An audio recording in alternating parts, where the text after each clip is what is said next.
Vamos então começar o 9º capítulo, Abigail cristã.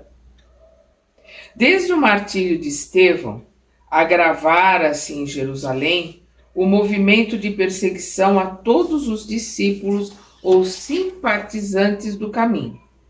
Como se fora tocado de verdadeira alucinação, ao substituir Gamaliel nas funções religiosas mais importantes da cidade, Saulo de Tarso deixava-se fascinar por sugestões de fanatismo cruel. Então nós estamos aqui vendo o Saulo assumiu, né, o cargo do Gamaliel. Gamaliel foi para o deserto, se afastou, e nós vamos ver Saulo de Tarso fascinado com o poder, fascinado com as bajulações. Então ele está ali, né, criando um terror na cidade, infelizmente. Impiedosas devassas, né, invasões, foram ordenadas a respeito de todas as famílias que revelassem inclinação e simpatia pelas ideias do Messias Nazareno.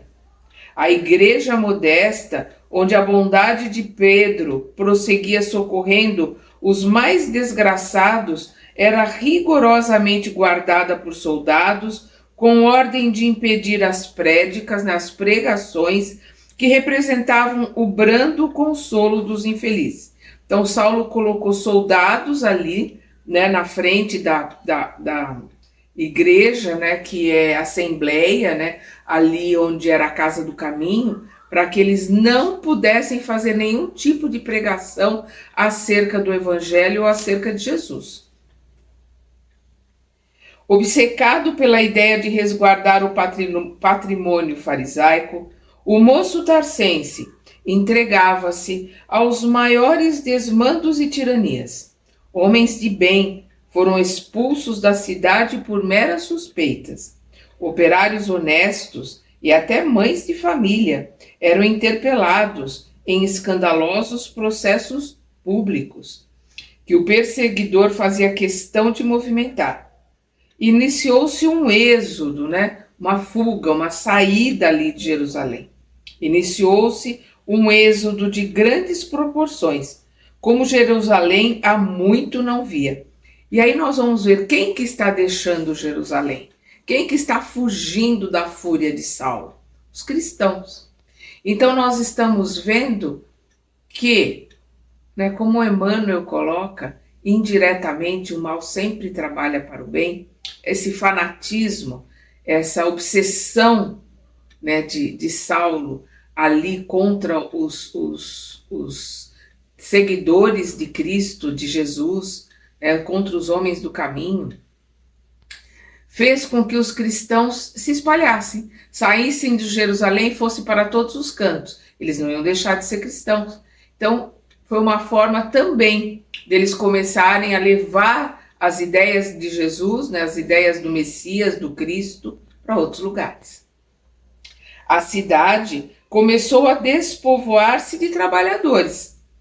O caminho, né, a casa do caminho ali, o caminho havia seduzido para suas doces consolações a alma do povo, cansada na incompreensão e no sacrifício, livre das perigosas advertências de Gamaliel, que se retirara para o deserto.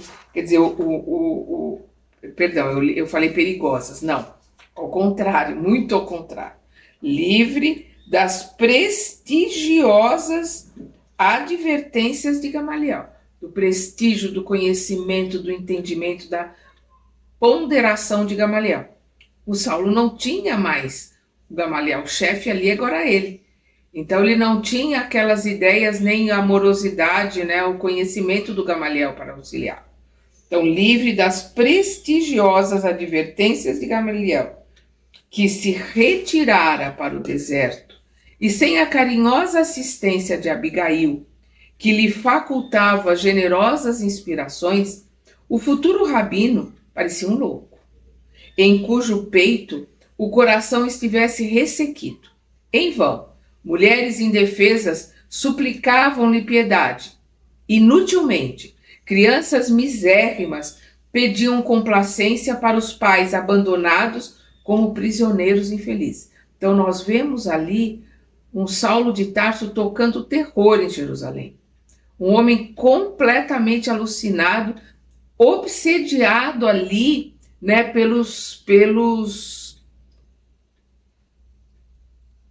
obsessores, pelos espíritos, né, que eram contra os ensinamentos de Jesus, por aqueles que foram os programadores, né, de toda aquela ira e de todo aquele movimento contra o Mestre Jesus ali em Jerusalém. Eles estavam ali se utilizando de Saulo para continuar e perseguir aqueles que estavam se convertendo, aqueles que estavam aceitando os ensinamentos do Evangelho, né? Os ensinamentos do Mestre Jesus. O moço de Tarso parecia dominado por uma indiferença criminosa. Ele estava ali completamente alucinado, porque ele não conseguia entender a paz, a tranquilidade, a amorosidade com que Estevão, né, o Gesiel, olhou para ele no momento que estava no maior sofrimento ali, com paz, com tranquilidade e com amorosidade. Ele não conseguia tirar da mente, né, o fato do Estevão ser o Gesiel, o irmão de Abigail, dela tê-lo acolhido. Ele não tirava da mente o fato de que ela, a mulher que ele amava e que ele escolheu, era irmã do seu maior inimigo. Então ele, como rabino, como futuro rabino, como um fariseu ali, um doutor da lei, não podia casar com ela. E ele não conseguia também tirar da mente aquela oração dos aflitos, que com tanto amor e carinho, Abigail fez para o irmão que morria, desencarnava. Então tudo isso fez com que explodisse dentro dele todo o seu ódio, toda a sua raiva. Ele queria um culpado, e para ele os culpados eram os homens do caminho, e principalmente para ele aquele carpinteiro, né, que estava fazendo tanta confusão e que ele odiava tanto. E aí ele se transformou num alucinado, infelizmente. O moço de Tarso parecia dominado por uma indiferença criminosa. As rogativas mais sinceras encontravam no seu espírito um rochedo áspero. Incapaz de compreender as circunstâncias que lhe haviam modificado os planos e esperanças da vida, imputava o insucesso dos seus sonhos de mocidade àquele Cristo que não conseguia entender. Ele precisava de um culpado, o culpado era o Cristo, eram os homens do caminho, e ele estava ali colocando todo o seu ódio para cima deles. Odiá-lo-ia o tempo que vivesse. Não sendo possível encontrá-lo para uma vingança direta, persegui-lo-ia na pessoa dos seus caudatários, né, dos seus servos, dos seus discípulos, dos seus seguidores, por meio de todos os caminhos, usando todo tipo de força e de insanidade, né, de impiedade. E ele dando poder para outros, né, também ímpios, e outros sem caráter, outros judeus ali que podiam exercer a sua vingança contra os seus desafetos. Então aquilo virou realmente um horror. E aí nós vamos ver todo o sofrimento das pessoas, né, e a fuga, por isso a fuga ali de Jerusalém. A seu ver, era ele com E maiúsculo, né, Jesus, o carpinteiro anônimo, o causador dos seus fracassos em relação ao amor de Abigail, agora envenenado no seu coração impulsivo por sentimentos estranhos, que, dia a dia, cavavam profundos abismos entre a sua figura inovidável, né, impossível de esquecer, e as lembranças que lhe eram mais carinhosas. Então ele não tinha como esquecer Abigail, ele não tinha como esquecer o amor da vida dele, mas o orgulho, a prepotência, o cargo que ele ocupava não permitiam que ele continuasse com o noivado, mas ele não conseguia abafar o sentimento, não conseguia esquecer. Não mais voltar à casa de Zacarias, E embora os amigos da estrada de Jope, né, que eram Zacarias e Ruth, né, os pais adotivos ali de Abigail, instassem por suas notícias, né, pedissem notícias dele, mantinha-se irredutível no círculo do seu egoísmo sufocante. Olha o orgulho e a prepotência desse homem. De vez em quando, sentia-se premido por uma saudade singular. Experimentava imensa falta da ternura de Abigail, cuja lembrança mais lhe havia apartado, né, separado da alma enrijecida e ansiosa. Quer dizer, ele experimentava imensa falta da ternura da Abigail, cuja lembrança nunca mais, acho que isso não falei eu nunca, né? Nunca mais se lhe havia apartado, havia se separado da alma enrijecida e ansiosa. Ele não conseguia se separar da lembrança de Abigail. Embora ele estivesse enrijecido, ansioso, né, ali com o orgulho ferido, sofrendo muito, mas voluntarioso e orgulhoso, na rigidez do preconceito que ele tinha. Mulher alguma poderia substituí-la no carinho do seu coração. O amor que ele sentia por ela era imenso, mas o seu orgulho e a sua vaidade eram maiores. Entre angústias extremas, recordava a agonia de Estevão, sua invejável paz de consciência, as palavras de amor e de perdão, que as palavras de amor e perdão que Estevão dirigiu a ele, né, o seu algoz. Em seguida, via a noiva genuflexa, né, ajoelhada, implorando-lhe amparo, com um clarão de generosidade nos olhos súplices. Ele se lembra de Abigail pedindo a ele que não a desamparasse, que não a abandonasse. Ela não tinha mais ninguém agora, ela só tinha o Saulo. E ele, ali no seu orgulho, falou que não podia existir mais nada entre eles. E aqui nós vemos toda a culpa, toda a tristeza. A gente vê que Paulo não é perverso. Então a gente está vendo aqui a sua dor, a sua culpa, todo o sentimento, toda a tristeza que ele vai vivenciando. A gente vê que ele é orgulhoso. Extremamente orgulhoso, mas ele não é perverso. Se ele fosse perverso, ele não estaria nem ligando para isso, ele estaria, digamos assim, feliz ou se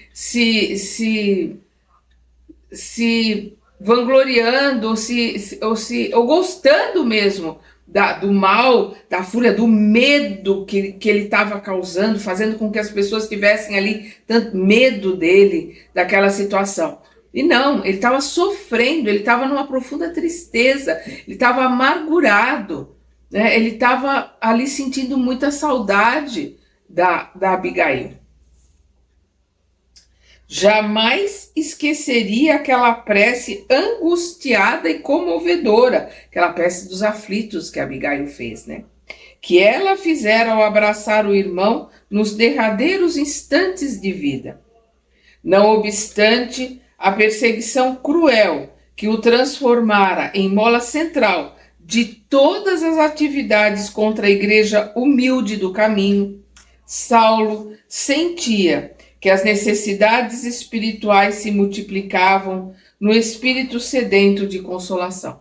Ele, apesar de estar ali, com toda aquela vingança, com todo aquele horror, ele no íntimo, ele sentia necessidades espirituais. Ele sentia falta da ponderação do Gamaliel, falta da ternura, dos conselhos, da amorosidade de Abigail. Sentia falta de tranquilidade, né? Falta de paz, porque toda aquela fascinação, aquela obsessão que ele estava se subjugando ali aos obsessores, né, estava se subjugando aos perseguidores invisíveis e visíveis, encarnados de Jesus, aquilo estava só lhe trazendo cada vez mais tormento, né, e ele estava sentindo falta de espiritualidade, de paz, de tranquilidade. 8 meses de lutas incessantes passaram sobre a morte de Estevão, quando o moço tarsense, capitulando, né, se rendendo. Ele capitula, ele se rende ao amor e à saudade de Abigail. Ante a saudade e o amor que lhe dominavam a alma, resolveu rever a paisagem florida da estrada de Jope, onde, por certo, reconquistaria o afeto de Abigail, de maneira a reorganizarem todos os projetos de um futuro ditoso. Então aqui nós vemos duas coisas. Primeiro, a presunção e o orgulho dele, porque ele acha que o mundo parou, que não aconteceu nada, que o tempo parou, Abigail continua na mesma situação, exatamente como há 8 meses atrás, quando ela foi embora ali de Jerusalém. Que o mundo gira em torno das decisões e dos pensamentos dele. E que ele iria reorganizar e que ele reconquistaria o afeto de Abigail, ou seja, ele iria fazer tudo do jeito dele. Então nós vemos aqui uma presunção e um orgulho. E nós estamos vendo também, que passou esses 8 meses, nós estamos agora no ano 36. E como ele vai colocar aqui sobre as flores, nós estamos na primavera do ano 36. Tomou o carro minúsculo, a sua biga romana, com o coração opresso, com o coração apertado. Quantas hesitações não vencera para retomar a antiga situação, humilhando a vaidade de homem convencionalista e inflexível. Ele estava ali indo, mas ele estava se sentindo humilhado, ele estava sentindo a sua vaidade ferida, ele estava achando que ele estava ali estava perdendo a guerra, perdendo a situação, mas o amor que ele sentia por ela era maior, a falta que ele sentia dela era maior, mas na sua prepotência e orgulho, ele acha que não vai ter mudado nada, que ele vai chegar lá, pedir perdão, sabe que ela vai perdoá-lo e que ele vai poder refazer toda a situação. Não passaram 8 dias, passaram 8 meses, é quase um ano, é muita coisa. A luz crepuscular enchia a natureza de reflexos de ouro fulgurante. O sol, refletindo na natureza ali. Aquele céu muito azul, a verdura agreste, as brisas cariciosas da tarde eram os mesmos, Passamos ali na primavera. Sentia-se reviver. Sonhos e esperanças continuavam também intangíveis, Não dava para se pegar, por isso que ele coloca aqui. Sonhos e esperanças continuavam também intangíveis. Ele não conseguia pegar, mas ele estava ali, naquela esperança que de tudo ia voltar a ser como era antes. Refletia na melhor maneira de reaver a dedicação da mulher escolhida, sem humilhação para a sua vaidade. Ele está o tempo todo com a sua vaidade à frente, se sentindo ali menor, se sentindo humilhado. Contar-lhe-ia sua desesperação, diria das suas insônias, da continuidade do imenso amor que nenhuma circunstância conseguiria destruir. De novo, é o homem vaidoso, o homem prepotente, porque ele não pensou em nenhum momento como é que ela sofreu, como ela estava sofrendo.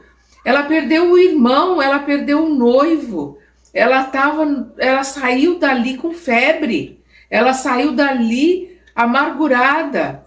Ela implorou para que ele a ajudasse, para que ele a amparasse, e ele rudemente disse que não podia continuar com a mulher do seu maior inimigo. E ele acha, na sua prepotência e na sua vaidade, que ele colocando o quanto ele sofreu, ele não pensou no sofrimento dela, o quanto ele sofreu, as insônias que ele teve, tudo pelo que ele passou, tudo isso justificaria ela esquecer tudo. E quantas pessoas não são egocêntricas, porque isso aqui é um egocentrismo, e não são vaidosas a ponto de achar que o mundo gira em torno delas e que não existe mais nada do que a vontade, os sentimentos delas, o que elas acham, o que elas pensam. A gente vê aqui o Emmanuel nos colocando esse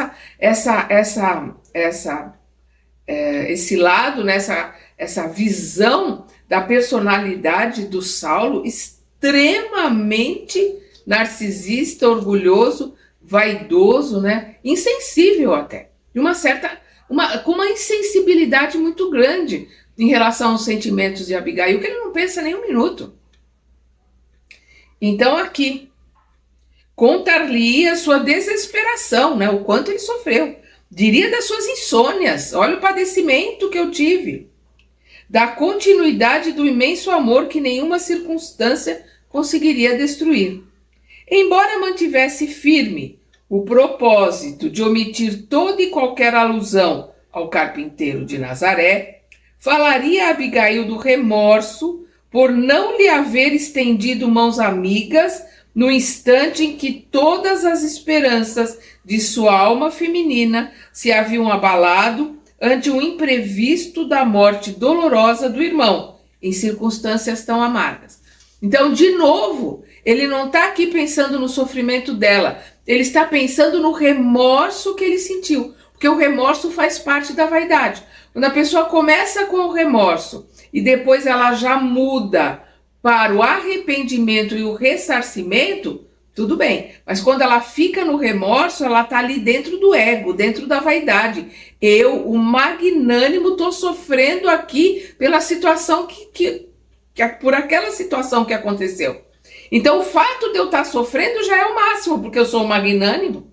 Então, é a vaidade ali de novo, é a vaidade dele ali sendo mostrada minuto a minuto. Emmanuel está nos mostrando um homem insensível, extremamente vaidoso. Insensível, nós vamos ver crianças implorando por pais que estavam presos, mulheres paupérrimas, sofredoras, implorando a ele, né, para não serem vitimizadas, para não serem presas, porque eram suspeitas de serem cristãs. Ele não se importou, ele não se tocou, não teve piedade ao sofrimento dessas pobres, dessas pessoas que iam deixar filhos desamparados, né? Homens e mulheres que foram presos e crianças ficaram abandonadas. Ele não se importou com nada disso. Esclarecerias os detalhes dos seus sentimentos. O que Emmanuel está colocando aqui? Ele está o tempo todo ali pensando e analisando os sentimentos dele. Havia de referir-se à recordação indelével da sua prece angustiosa e ardente, quando Estevão penetrava os umbrais da morte. Ele iria colocar para ela que ele não conseguia esquecer aquela prece que ela fez, né, a prece dos aflitos, que ela fez ali para o Estevão. Atraí-la-ia ao coração que jamais a esquecera. Beijar-lhe os cabelos, formularia novos projetos de amor e felicidade. Mergulhado em tais pensamentos, atingiu a porta de entrada, identificando as roseiras em flor. O coração batia-lhe descompassado, quando Zacarias surgiu com grande surpresa. Depois de 8 meses, né? Imagina a surpresa do Zacarias. Um abraço demorado assinalou o reencontro. Abigail foi objeto de sua primeira interrogação. A primeira coisa que o Saulo pergunta é de Abigail. Com estranheza, notou que Zacarias entristeceu. Pensei que alguns de teus amigos já te houvessem levado a desagradável notícia, começava dizendo, enquanto o jovem buscava ouvi-lo ansioso, né? Palavras do Zacarias. Pensei que algum amigo já tivesse lhe dado a triste notícia. Abigail, continua aqui o Zacarias, Abigail, há mais de 4 meses, adoeceu dos pulmões e, para falar com franqueza, não temos qualquer esperança. Saulo fizera-se lívido, ele empalideceu. O Zacarias continua. Logo depois que voltou precipitadamente de Jerusalém, esteve mais de 1 mês entre a vida e a morte. Em vão, nos esforçamos, eu e Ruth, para restituir-lhe o viço e as cores da juventude. A pobrezinha entrou a definhar e, em pouco tempo, acamou-se abatida. Solicitei tua presença com ansiedade, a fim de resolvermos o possível em seu benefício, mas não apareceste. Ó, Zacarias, ali eu te chamei, eu mandei te chamar, eu pedi notícias suas, eu pedi que você viesse aqui, mas você não deu notícias, você não veio. O Zacarias continua, parecia-me que um ambiente novo lhe proporcionaria o restabelecimento da saúde, mas faltaram-me os recursos, ele não tinha dinheiro para isso, para uma iniciativa mais ampla, tal como se impunha. Por isso que ele estava chamando Saulo, para tomarem ali uma decisão sobre a saúde dela, porque ele não tinha dinheiro para as necessidades, para que ela fosse para algum outro lugar mais quente, né? Porque o problema do pulmão naquela época normalmente era uma pneumonia que se transformava em tuberculose e as pessoas morriam, não tinha cura. Mas Abigail fez alguma queixa a meu respeito? Perguntou Saulo aflito. Zacarias, de modo algum. Aliás, o regresso inesperado de Jerusalém, a enfermidade súbita e teu injustificável afastamento desta casa eram de molde a causar-nos, né, a ele e a Ruth, a causar-nos dúvidas e receios. Mas logo se verificaram melhoras positivas, pois o período mais agudo da febre e ela nos Mas logo se verificaram melhoras positivas após o período mais agudo da febre, e ela nos tranquilizou a respeito. Explicou a necessidade da tua ausência, disse estar ciente dos teus muitos afazeres e encargos políticos. Referiu-se com gratidão ao acolhimento que lhe dispensaram teus parentes. E quando Ruth, para confortá-la, qualifica de ingrato o teu procedimento, olha o que Zacarias está colocando aqui para ele. Quando Ruth colocava que ele, Saulo, era um ingrato, quando Ruth qualifica de ingrato o teu procedimento, Abigail é sempre a primeira a defender-te. Saulo queria dizer alguma coisa, enquanto Zacarias fazia uma pausa, mas nada lhe ocorreu à mente. A emoção que lhe causava a nobreza espiritual da noiva amada paralisava-lhe as ideias. Ela não contou nada para ninguém do que aconteceu, nem da morte de Jeziel, nem de tudo o que aconteceu lá em Jerusalém. Ela guardou em segredo. É só ela, Saulo e Estevão, que já tinha desencarnado, que sabiam do ocorrido. Apesar do seu esforço para tranquilizar-nos, continuava o marido de Ruth. Temos a impressão de que nossa filha adotiva se encontra dominada por desgostos profundos, que procura ocultar. Enquanto podia andar, visitava os pessegueiros à mesma hora em que costumava fazê-lo contigo. A princípio, minha mulher surpreendeu-a chorando, nas sombras da noite. Mas em vão, procuramos sondar a causa dos seus íntimos padecimentos. O único motivo que alegava era justamente o da enfermidade, que começava a minar-lhe o organismo. Mais tarde, estagiou uma semana por aqui, um pobre velho chamado Ananias. Deu-se então um fato estranho.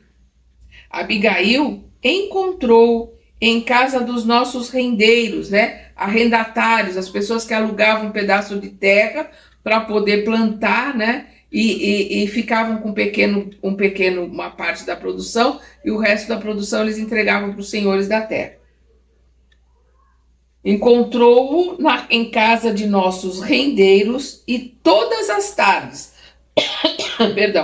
detinha-se a ouvi-lo horas a fio, manifestando daí para cá muita fortaleza espiritual. Ela começou a se melhorar. Então nós vamos ver que Abigail sucumbiu à dor, sucumbiu ao sofrimento. Ela não soube lidar com a dor, ela não soube lidar com o sofrimento, mas quando ela encontra Ananias, e nós sabemos que Ananias é discípulo, né, de Jesus,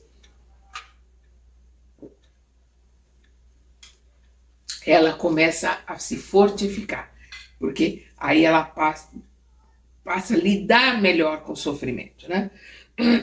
Perdão.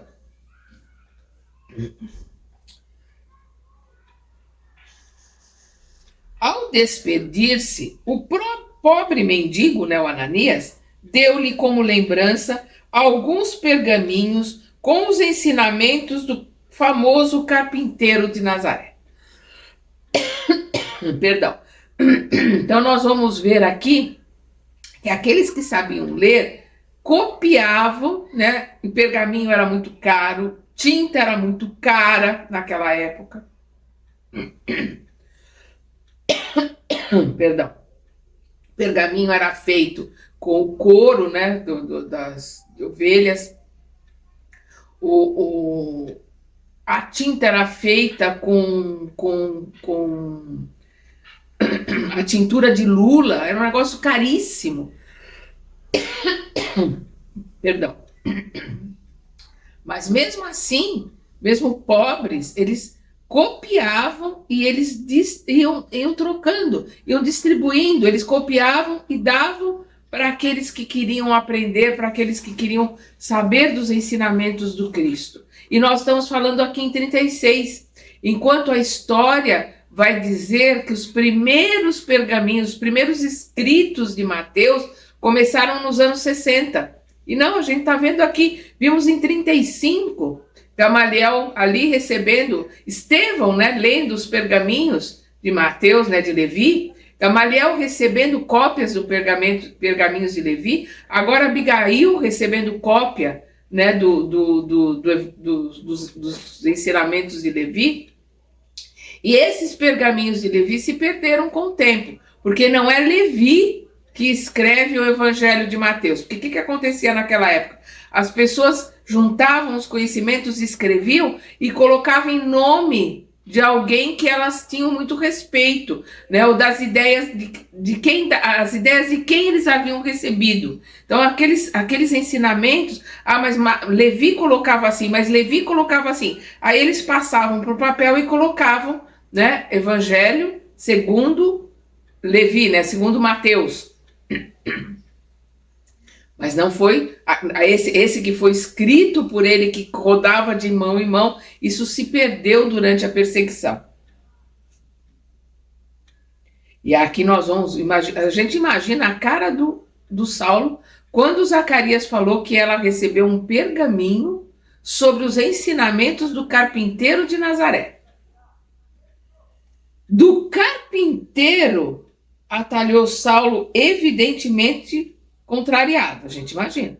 E aí o Saulo continua. E depois? E aí o Zacarias continua aqui. Tornou-se dedicada leitora do chamado Evangelho dos Galileus.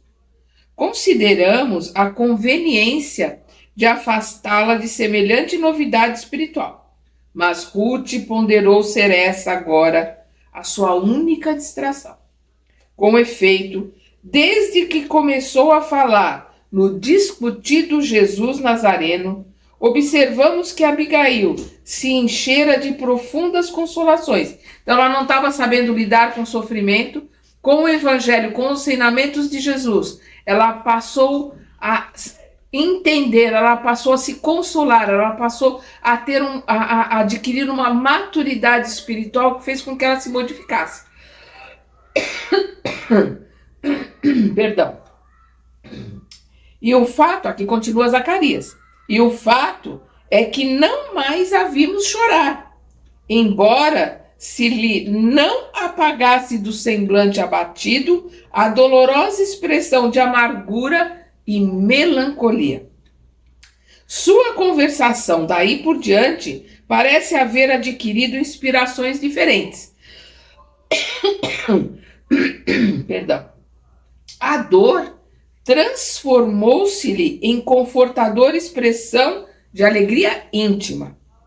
E fala a teu respeito, né? O Zacarias ali falando para o Saulo, fala a teu respeito, a respeito dele, Saulo, com um amor cada vez mais puro.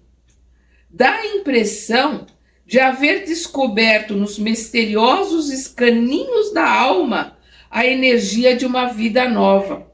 Ela aprendeu a lidar com o sofrimento.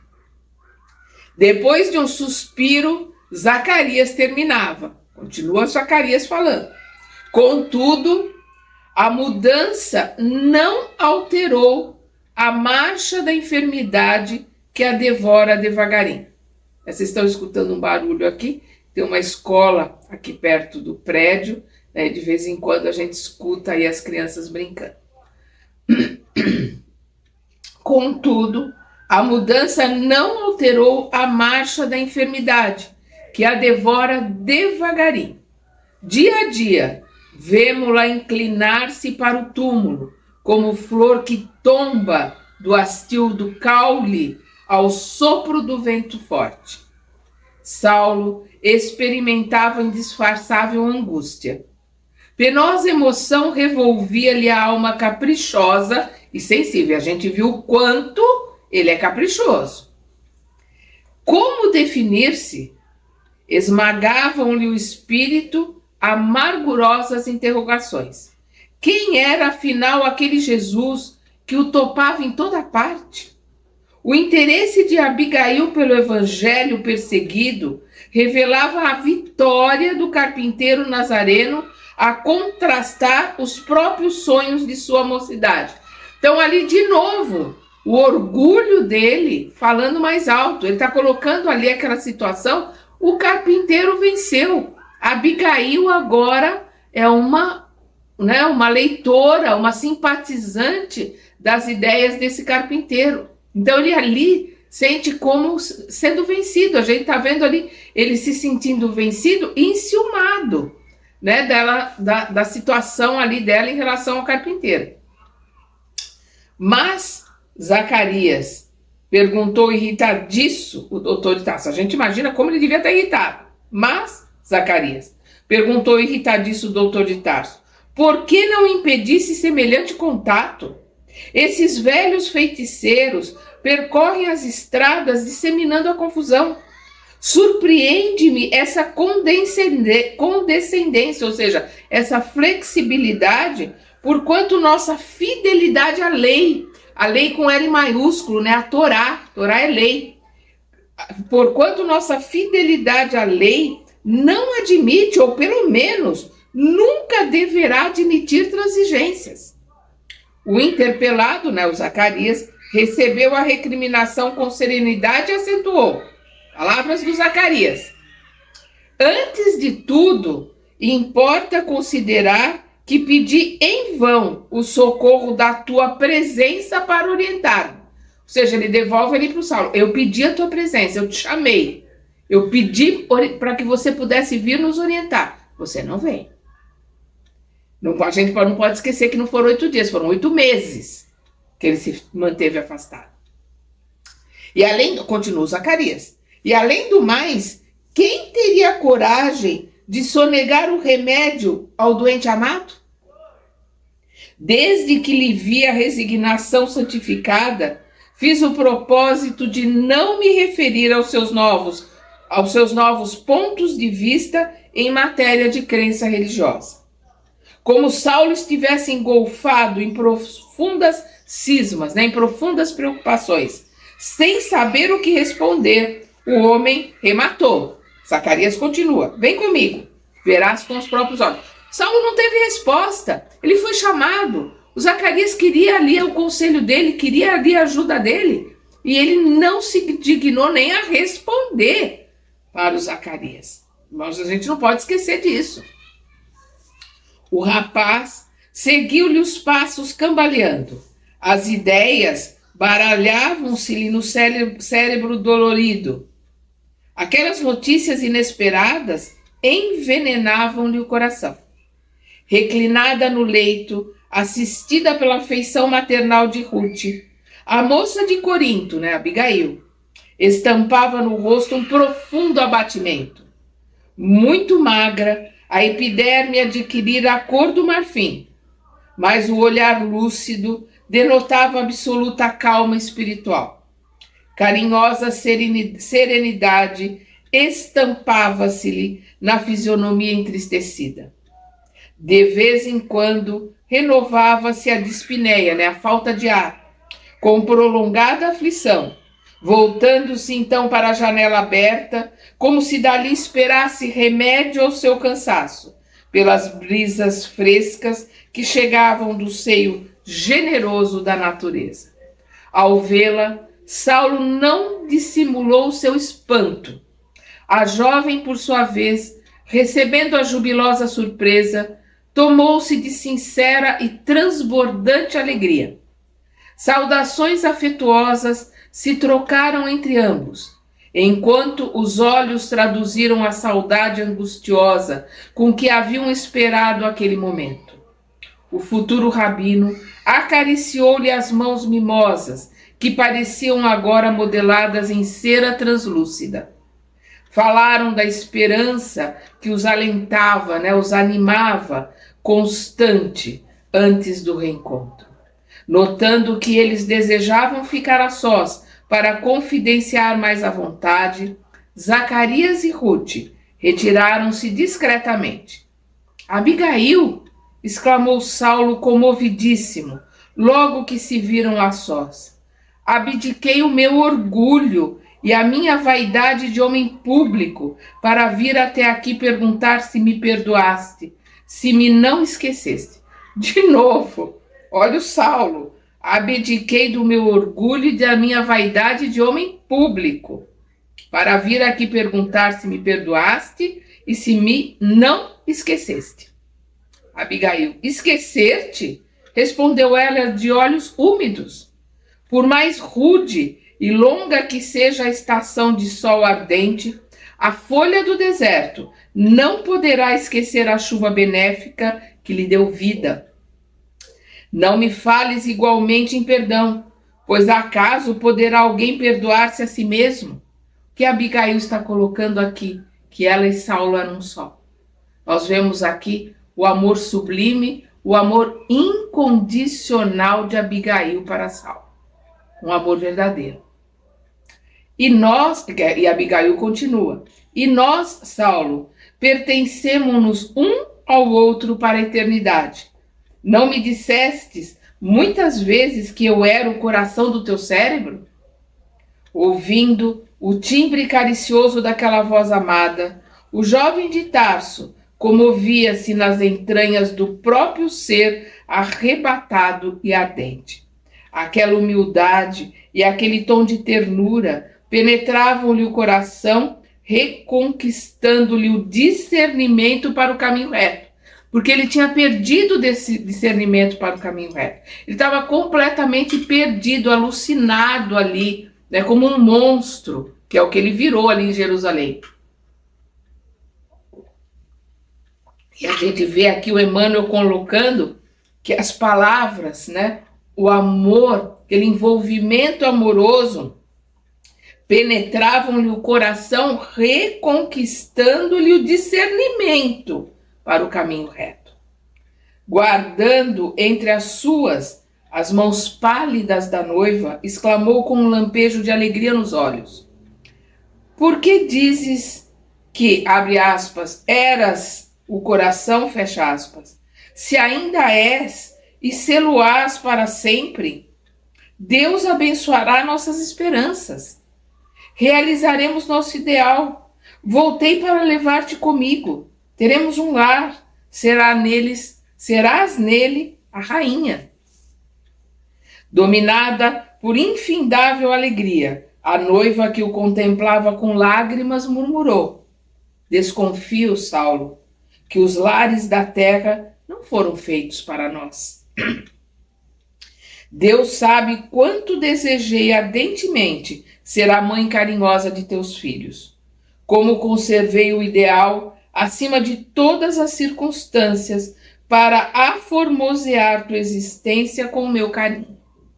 Desde menina em Corinto, vi mulheres que desbaratavam os tesouros do céu, simbolizados no amor do esposo e dos filhinhos, que não sabiam dar valor, Não sabiam, se perdiam, não valorizavam, os tesouros do céu simbolizados no amor do esposo e dos filhinhos. E pensei que o Senhor me concederia o mesmo patrimônio de esperanças divinas, pois aguardava as bênçãos do santuário doméstico para glorificá-lo de todo o coração. Para exaltá-lo, idealizei a vida do homem amado, que me auxiliaria a erguer o altar da prole. E assim que me chegastes, organizei vastos planos de uma vida santa e venturosa, na qual pudéssemos honrar. Saulo escutava comovido. Nunca lhe observara tamanha largueza de raciocínio e lucidez naquele tom de ternura tranquila. Mas o céu, prosseguiu resignada, retirou-me as possibilidades de semelhante ventura na terra. Nos meus primeiros dias de solidão, visitava os lugares ermos, como a procurar-te, requisitando o socorro do teu afeto. Os pessegueiros de nossa predileção pareciam dizer que nunca mais voltarias. A noite amiga aconselhava-me a esquecer. O luar que me ensinastes a bem-querer agravava as minhas recordações e amortecia as minhas esperanças. Da peregrinação de cada noite, voltava com lágrima nos olhos, filhas do desespero do coração. Em vão, procurava a tua palavra confortadora. Sentia-me profundamente só. Para lembrar e seguir tuas advertências, recordava que me chamastes a atenção a última vez que nos encontramos para a amizade de Zacarias e de Ruth. Que é o que ele falou, né, na morte do Estevão, que ela tinha Ruth e tinha Zacarias. Ela não precisava dele. Então, para lembrar-te e seguir tuas advertências, recordava que me chamastes a atenção a última vez que nos encontramos para a amizade de Zacarias e Ruth. É verdade que não tenho outros amigos mais fiéis e generosos que eles. Entretanto, não lhes poderia ser mais pesada na vida, além do que sou.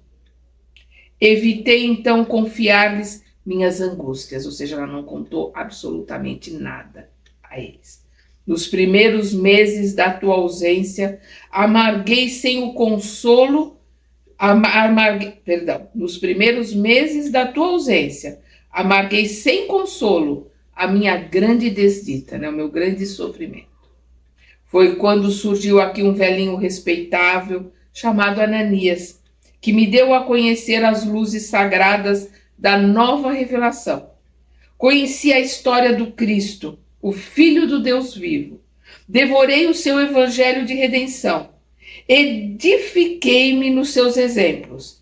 Desde essa hora, compreendi-te melhor, conhecendo a minha própria situação. Olha o que ela está colocando aqui. Que ela estudou e aprendeu com os ensinamentos dos evangelhos do Cristo, e desde essa hora, a partir do momento que ela entendeu os ensinamentos do Cristo, desde essa hora compreendi-te melhor. Ela compreendeu melhor ao Saulo.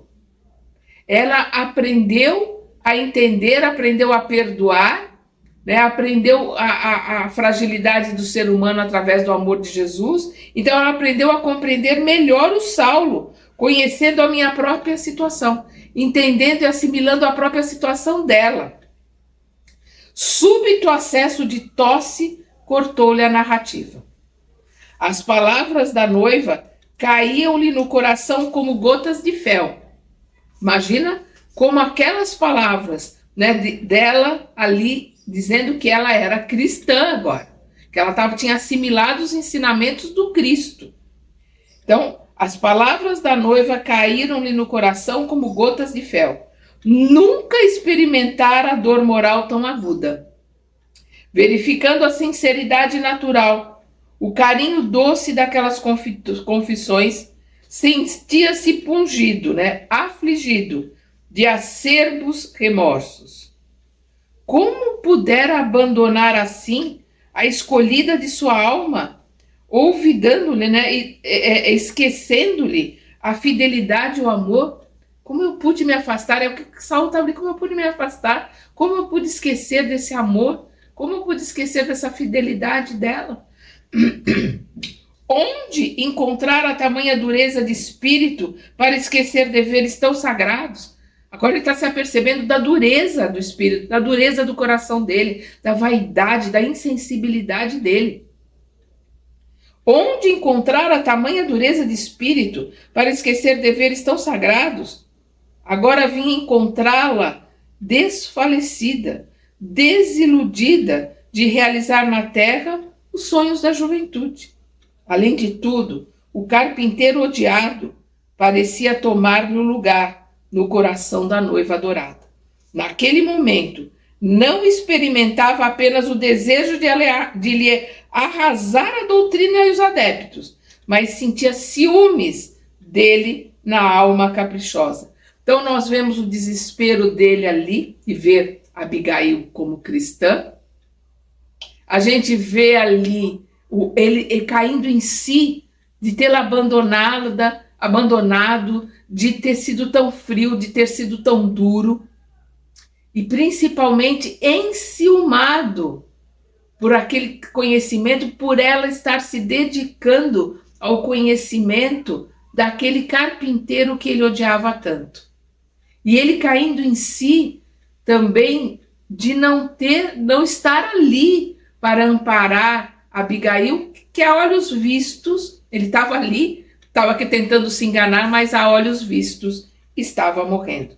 Então, naquele momento, não experimentava apenas o desejo de lhe arrasar a doutrina, né, do carpinteiro, de Jesus, e os adeptos, mas sentia ciúmes dele na alma caprichosa. Estava enciumado, estava com ciúmes de Abigail, né, em relação aos sentimentos de Abigail com Jesus. E aqui nós chegamos no nosso tempo. Nós vamos parar por aqui e vamos continuar, né, com Saulo caindo em si, né, como Abigail agora encontrando a doutrina, encontrando o amor de Jesus. No nosso próximo estudo nós continuamos. Até lá.